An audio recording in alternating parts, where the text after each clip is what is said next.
You are the most powerful king in the world. Your empire stretches across mountains and deserts. Your armies have never lost a war. You sleep peacefully, believing that the fear you inspire is immortal. Until, one ordinary morning, a messenger enters the palace. He doesn't bring news of an invasion. He comes with a statement from a vassal you've always treated like a servant. The messenger says, "The king of Persia no longer obeys your orders." You laugh. You order the messenger to be whipped for his insolence. The following year, you are no longer on the throne. Your empire is over. The man who overthrew you didn't even have a larger army than yours. He had an idea so simple and devastating that no general could have anticipated it. This is the coup that changed the history of the ancient world, the rise of Cyrus the Great.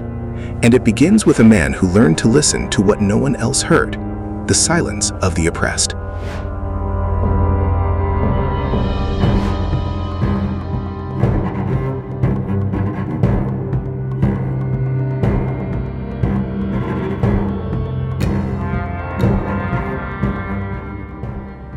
To understand what Cyrus did, you need to understand the world he was born into, the 6th century BC. The Middle East was dominated by 3 empires: Lydia in the west with its endless gold, Babylon in the south with its walls and its science, and the Medes in the north. The Medes were the sword of the east. 200 years earlier, they had overthrown the Assyrian Empire, the terror of the ancient world. No one dared challenge the Medes. In the midst of all this lived the Persians, cousins of the Medes. The same language, the same origin, but in practice, they were treated as poor relatives. For the Medes, the Persians were useful for paying tribute, providing cheap soldiers, and occupying the less fertile lands. In the court of Astyages, the king of the Medes, a Persian nobleman was received as a luxury servant. He could sit at the table, but he could not speak before the king. They might have had land, but they couldn't have an army. The official history of the Medes didn't mention Persia. In the stone reliefs, in the clay tablets, Persia didn't exist. It was a geographical void, a detail. But there was something the Medes didn't see. While they sat on ivory thrones, the Persians were tired of being the disposable part, tired of seeing their children die in wars they didn't understand, tired of paying tribute to a kin who never set foot on their land. This weariness wasn't noisy, it was a silence that Cyrus, still young, learned to hear. He grew up listening to the complaints of shepherds and peasants. He knew that the Median Empire, inside, was rotten, not because of military weakness, because of arrogance. The Medes convinced themselves that they were invincible, and arrogance, in history, is always the prelude to the fall. Cyrus didn't start the war out of personal ambition. He began because he knew the time had come, that if he did nothing, his people would be forgotten forever. He decided to break the silence.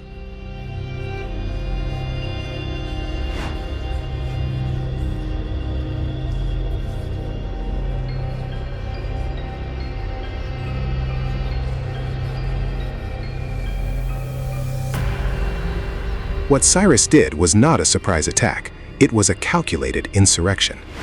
In the months leading up to spring, he traveled through the mountains of southern Iran, not with an army, with a message. He visited every Persian tribe, every clan chief. He promised neither riches nor land. He promised something rarer, dignity. He said, "We were kings before we were vassals. The Medes have forgotten us, but the gods have not. Now is our time." They believed him because every word echoed what they had felt for generations. In the spring, Cyrus marched. He marched with a mass of men who moved like a swarm of locusts.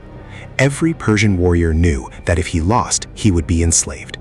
Each fought as if the world were going to end tomorrow, because for them, the world was ending. Astyages, when he heard the news, was furious. How dare they? He summoned his army and said, "Let's crush these rebels and make an example of them." The decisive battle took place near Pasargadae, the Persian capital. Cyrus did not choose this location by chance. Pasargadae was in a narrow valley surrounded by hills. The Medes, with their heavy cavalry, needed space to maneuver. Cyrus chose the place where the Medes' advantage became a disadvantage. The Medes were in foreign territory, tired. The Persians were at home. They knew every hill, every stream, every hiding place. The Median army was 3 times larger, but Cyrus used innovative tactics. Instead of a traditional line, he formed a thinner, deeper line. In front, the best archers. Behind, the light cavalry. And on the flanks, he hid soldiers in the mountains with specific orders. Make noise. Shout, bang stones, light fires. Create the illusion that there were more Persians than there actually were. When the Medes advanced, they were met with a hail of arrows. The Median infantry was trapped in the narrow valley. The horsemen, with no room to gallop, became easy targets. And the noise from the hills sowed panic. The soldiers didn't know where the enemy was, nor how many there were. When the Median line gave way, it was a collapse. Soldiers began to retreat, then to run, abandoning the wounded. The Persians pursued the fugitives with a fury that stemmed from generations of humiliation. Astyages, from atop his chariot, watched the invincible army crumble, and he did what no Median king had ever done. He fled. The Battle of Pasargadae was not just a military victory, it was the end of the Median myth. The empire that had never lost had just lost.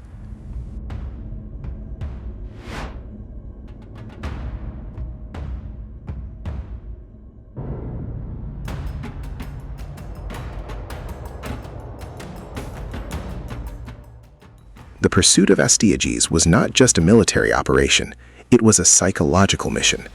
Cyrus knew that empires don't fall because of lost battles. They fall when the head of the empire is cut off. The Medes were not a nation, but a collection of tribes and kingdoms united by obedience to a single man. Astyages was the center of the wheel. Without him, the spokes would come loose.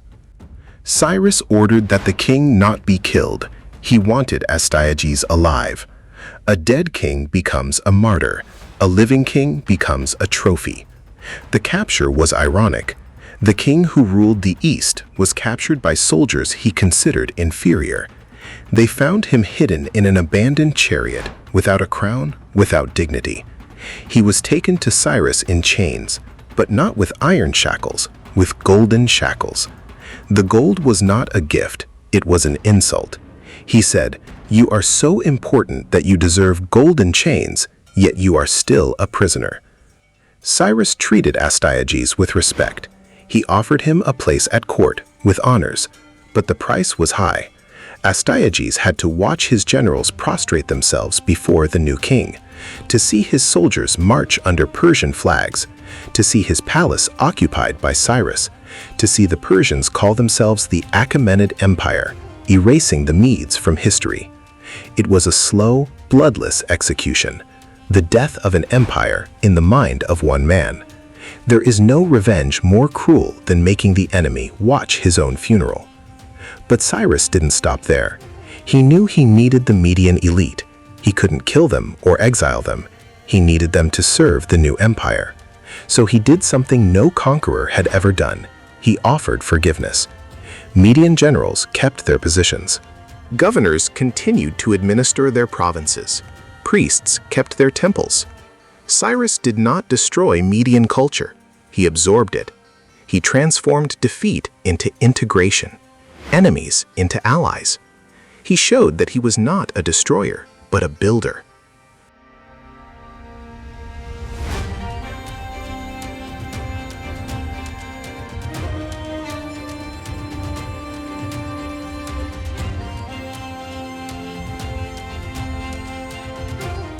The victory over the Medes was not military, it was political. It was the first time a conqueror understood that governing is about convincing, not oppressing. The Medes could have revolted, but they didn't. Why? Because Cyrus gave them dignity. He maintained privileges, respected gods, preserved laws. He treated the Medes as partners, not as slaves. In ancient politics, this was revolutionary, brilliant. Cyrus's genius lay in understanding that empires are not maintained by fear. Fear creates enemies, generates revolt. What sustains an empire is self-interest. Cyrus made the Medes believe that it was better to be part of Persia than independent. They maintained wealth and power. In return, they gave loyalty and agreement, not an imposition. This model would be copied by all the great empires, from the Romans to the Britons. Cyrus also did something unprecedented. He called himself King of Kings.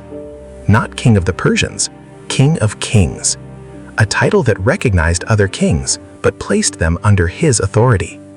He did not destroy them, he subordinated them. Median, Elamite, and Mesopotamian kings, they retained titles but swore allegiance to Cyrus. A flexible structure that allowed different cultures to coexist.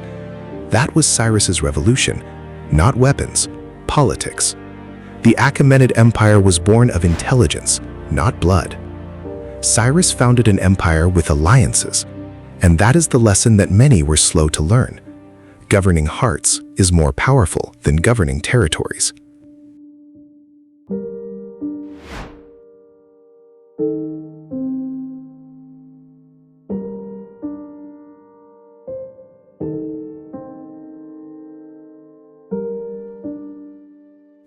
With Persia unified and the Medes absorbed, Cyrus looked at the map. He knew the world was bigger than the crossed mountains. There were richer empires, more powerful cities, more arrogant kings.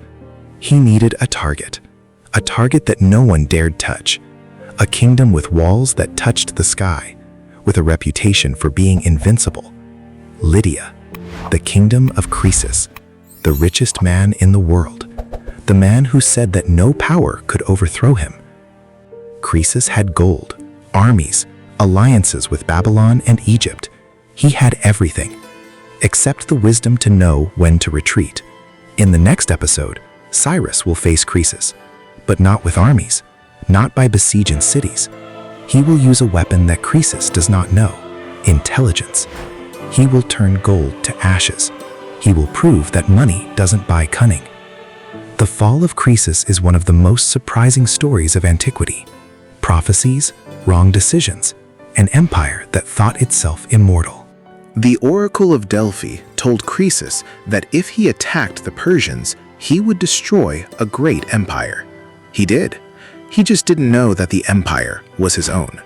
Cyrus will prove that wealth without wisdom is the greatest of traps.